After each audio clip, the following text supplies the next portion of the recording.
Thank you very much. I hope you can hear us. I can hear you very well. Great. What I'm going to do is I'm going to request Mr. Arun Kumar to start the discussions off. Arun is a well-wisher of Kerala, is one of the early members of TIE in Silicon Valley, partner in KPMG in the US.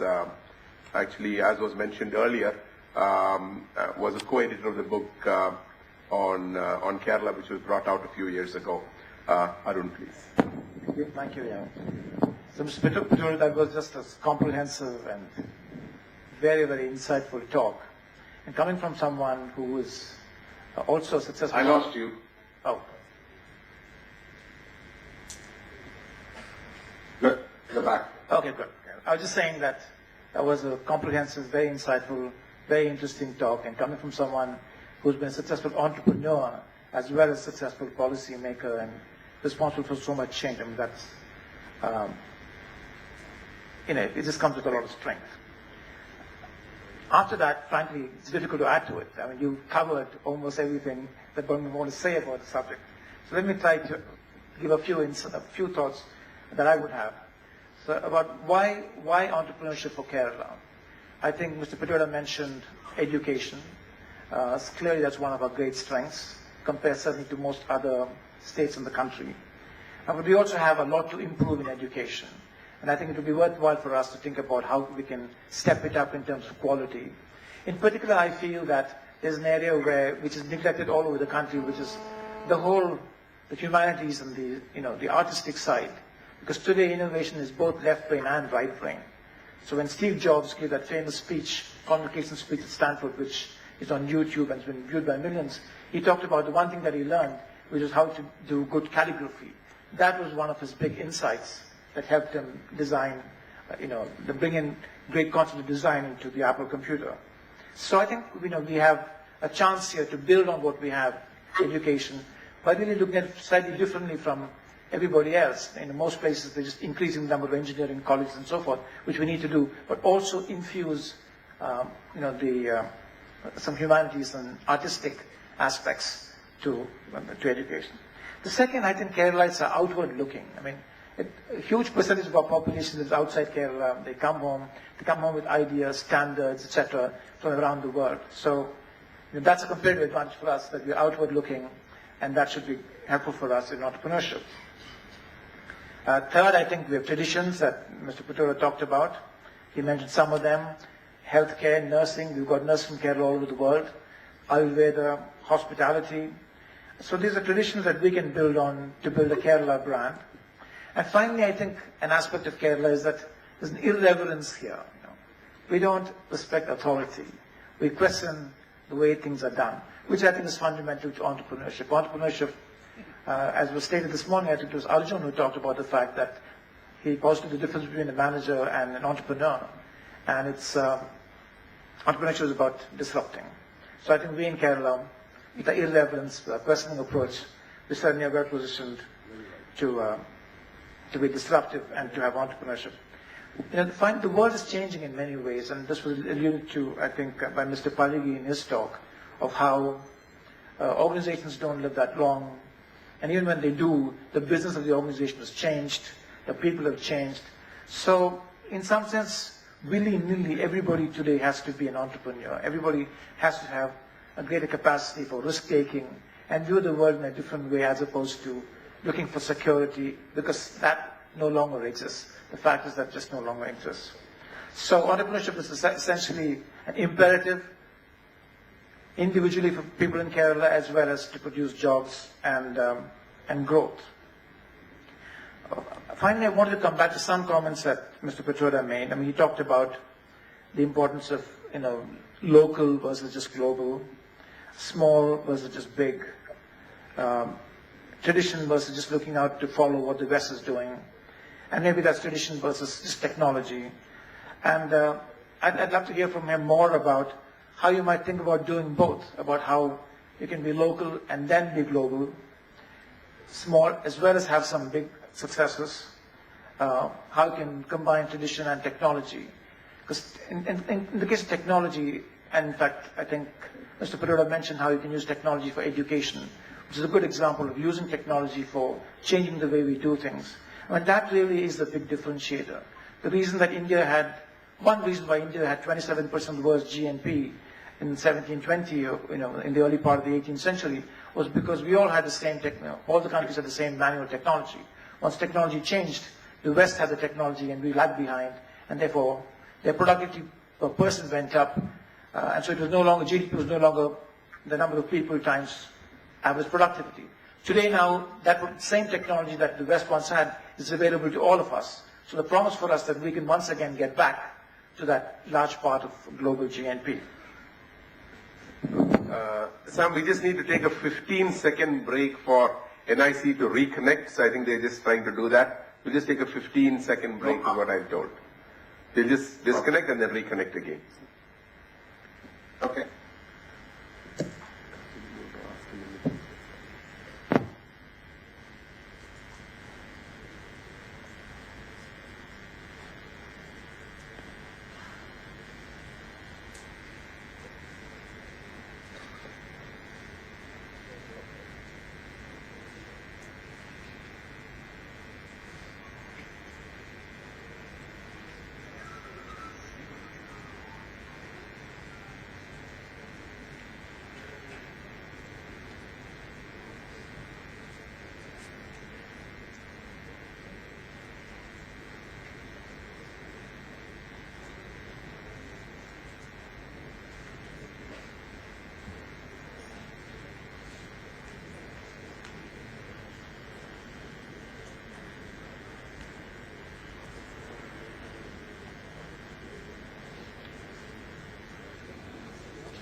As we wait for the connection to come in, there's a couple of things which came out of what Mr. Pitroda talked about.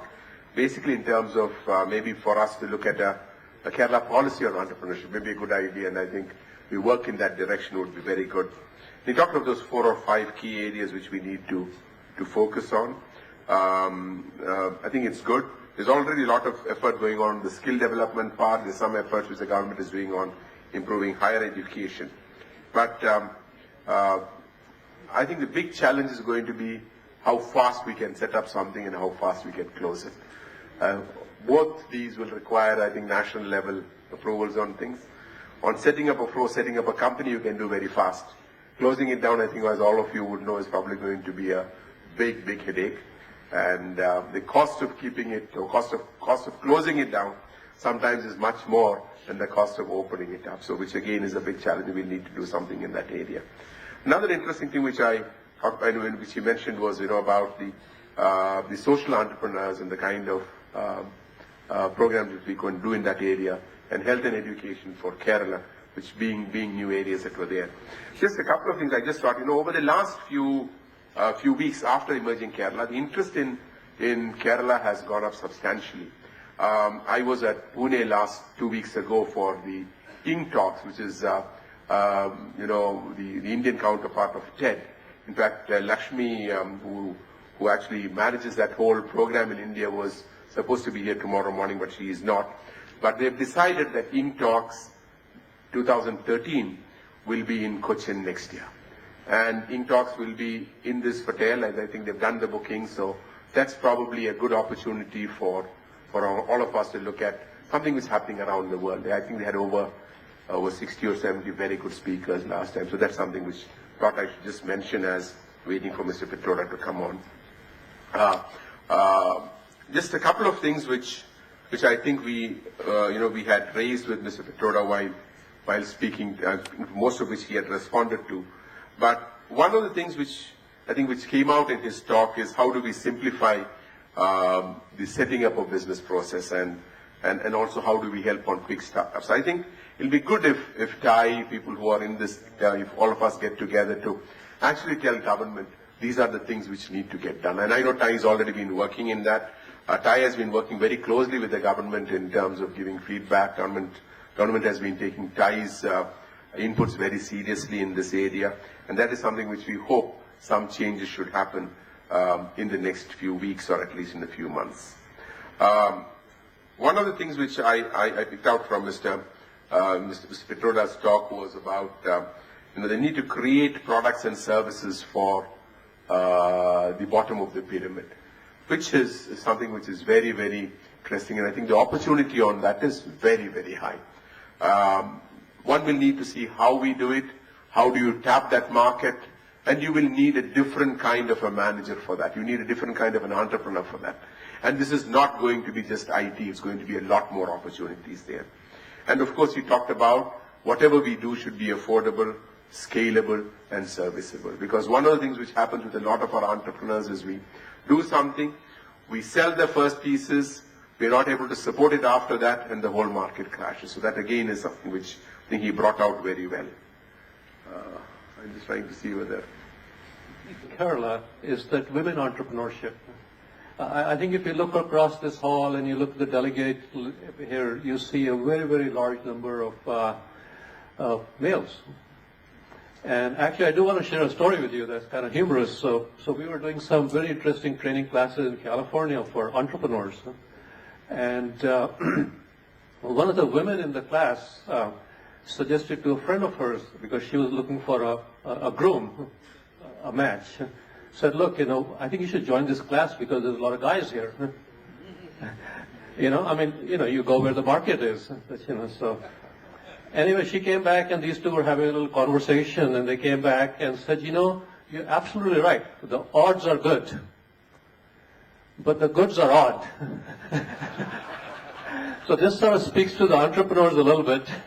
But nevertheless, humor aside, it's very interesting that, we talked all day about the entrepreneurial gene, the entrepreneurial DNA, as to how that's a small number population. And I think given that in India and a lot of advanced countries, that the number of college graduates are women, I think there's a need for really taking that entrepreneurial message in a structured sort of a way. And Thai is doing a lot, programs like Istri Shakti, and there's a lot of things happening in India. But I just wanted to point out again that in the context of what we were discussing in Kerala, and maybe my colleagues here who are very, very adept in understanding Kerala and entrepreneurship and economy, maybe have some ideas about what we can do to promote more women in entrepreneurship.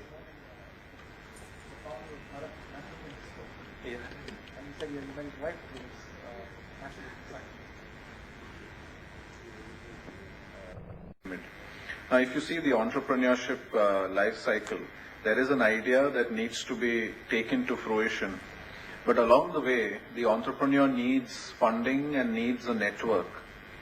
Now, does the entrepreneur from the bottom of the pyramid really have access to funding and mentorship, the network?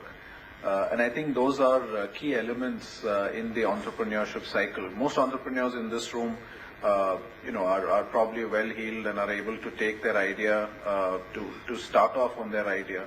But how many people really have the ability to talk to people in a network and be mentored on what to do, how to do it, and also get the finance to start matters off? So I think entrepreneurship, the rate of growth or the number of entrepreneurs that come into the market will significantly increase if we can find a way, a more structured way in which finance can be made available and mentorship programs put in place.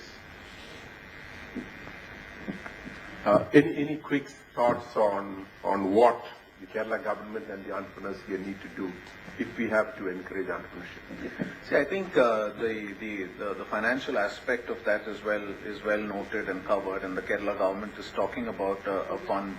And Thai is talking about a fund that they will manage for entrepreneurship. But I think this mentorship, the ability of an organization such as Thai to put together a mentor panel where people can come once a month and talk about things, simple things that can derail a project, just guidance and support. So not only the Kerala government, but also private bodies. It's not only the government, but access to entrepreneurs who've done it and who have seen the path. Arun, what he talked about, women entrepreneurs.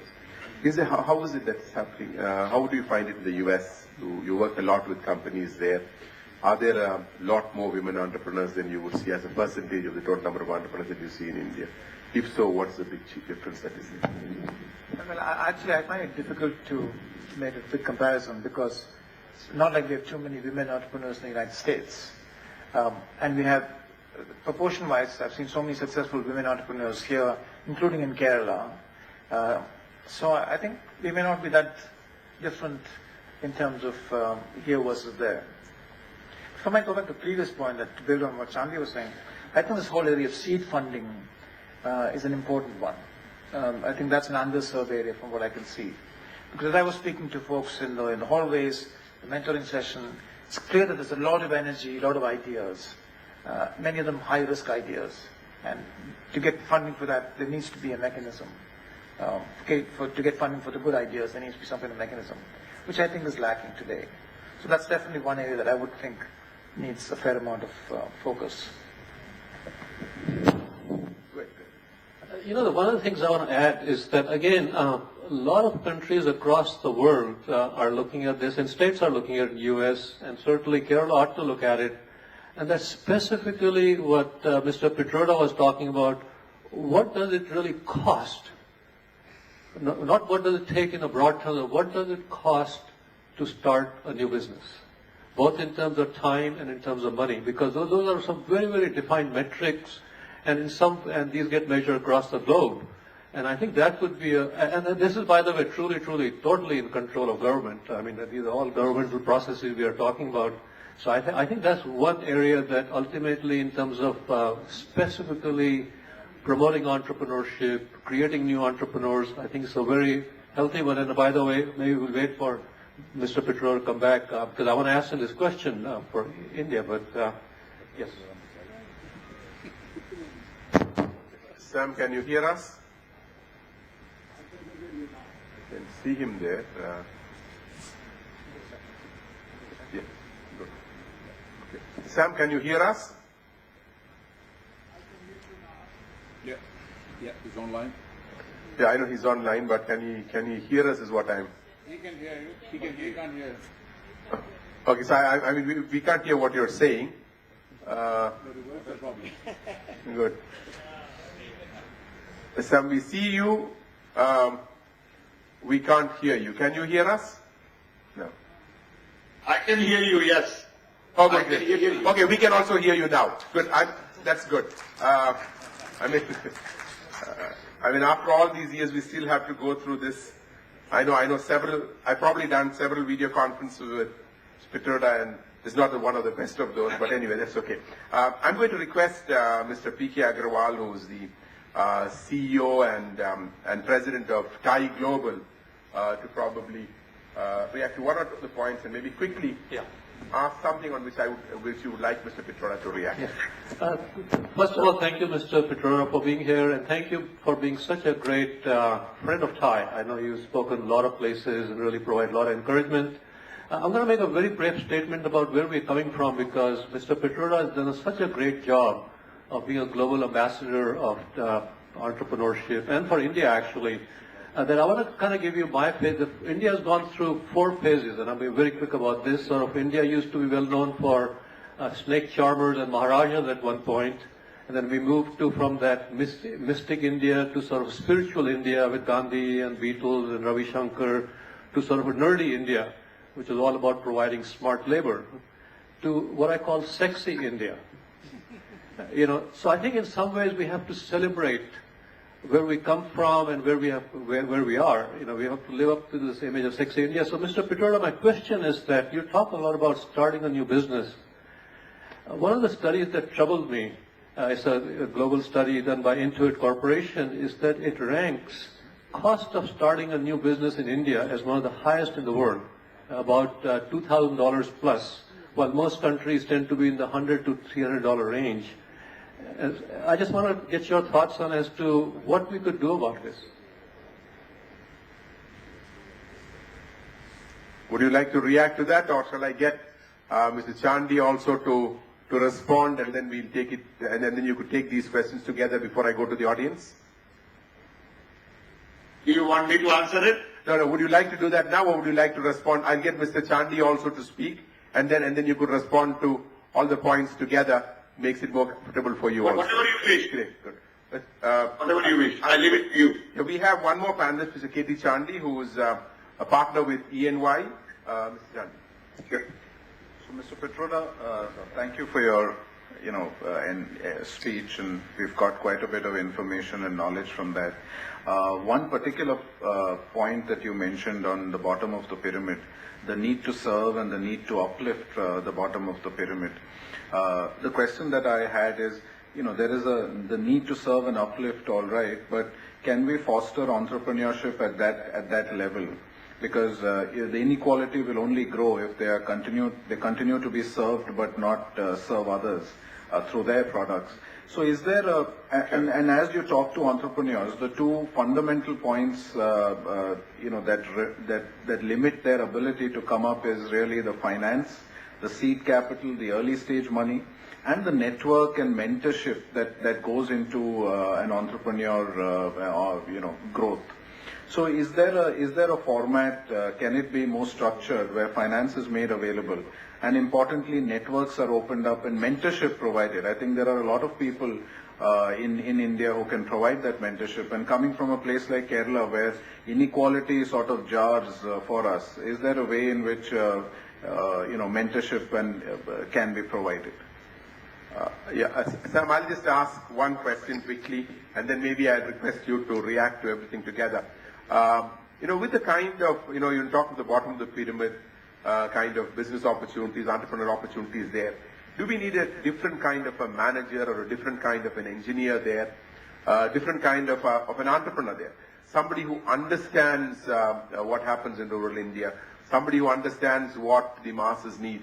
And if that is the case, the kind of management education that we do today in our major institutions, does that need to be completely changed? Or do we need to look at something separate which handles or which will actually train people for those markets? Okay. Yeah. Let me make an attempt to respond if you think this is the right time. Yes, I think you could respond now, and then I'll go to the audience. Vijayaraghavan, is this the right time? It is the right time. You could respond to most of these points now, and then I'll try and get a few questions from the audience also. Okay. Let me first address the issue related to government policies.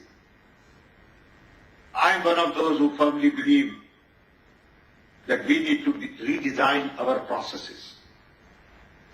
Our processes are completely obsolete. Everything we do today is based on the mindsets of the past.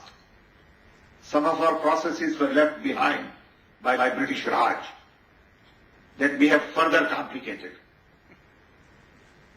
So I think if we really want entrepreneurship to flourish, we'll have to simplify things. I'm on the job, not that I guarantee it will succeed, because the resistance in the system is very high. But I see an opportunity to make a dent with support from lots of people. I want to push that policy which simplifies and doesn't require people to spend 6 months to start a company, or a month, or require $2,000 to start a company. It is going to be a tough battle. But we have various groups working on it. Resistance is going to come from the administration, who see their job as one who has been responsible to protect status quo. We see our job as change agents. We want to create bypass. We want to create new processes. So there is this healthy friction between change agents and between people who want to preserve status quo. We'll see, time will tell us. We are not there yet. And we need your support, your encouragement from all of you to really bring about these kinds of changes in our system. I think media needs to write it properly. Entrepreneurs need to speak up. Businesses should take a little more risk and say things that need to be said and not only focus on what is good for them. And community will have to recognize that we need to bring about generational change and not incremental change if we want to create 10, 12 million jobs and if we want to build more entrepreneurs. Journey has started. We don't know where we are going to land. Second issue on bottom of the pyramid. I don't think you should look at bottom of the pyramid only as market. And that's the little difference I had with C.K. Prahlad. Saying it is not about making money off them, but it is about creating opportunities for them. And I'll give you some examples. We have been working on 7 industrial clusters as part of the National Innovation Council. One cluster, let's say, in South, relates to food processing. Small entrepreneurs, in their mango, had shelf life of 5 days. So they could sell their mango only to Middle East, and they had to ship it by boat. So we put some scientific talent from CSIR to work on the problem of extending the life of the mango shelf life from 5 days to 30 days by changing the processes, creating some innovations, packaging it differently. And believe me, they could do it in 2-3 months to 35 days, not 30 days. What it means to these people at the bottom of the pyramid is now they can address European market. They can send it by boat and not by air as they have been doing it in the past. This increases their profit margin. When we did this, these people came to us and said, look, you essentially doubled our income. Similarly, we've been working in the bamboo cluster. In Agartala, there is a bamboo cluster where 300,000 to 400,000 people work. We are losing those jobs to Chinese because Indian bamboo is not straight and there's a lot of wastage. So we told tissue culture experts to go in and redesign the bamboo. I think a lot of these things require interface with the scientific community, innovation, because the little entrepreneurs are not capable of investing in innovation. Government is already spending millions on innovation, but those innovations are not going to the field because there is disconnect. So one, bottom of the pyramid does provide huge opportunities to solve different sets of problems. It's not about gimmick for the poor. It is not about a gadget for the poor. It is not about one more fancy application on iPhone. So I think your mindset has to be very different. You need to solve different sets of problems. People will pay if you are solving their problem. But you've got to look at the whole ecosystem very differently. Unfortunately, we are all trained to look at the ecosystem through Western lenses because that's the education we are given. So you go to business school, they teach you how to extract value. They don't teach you much about how to create value. I find that a lot of the things you learn today needs to be unlearned if you really want to help people at the bottom of the pyramid.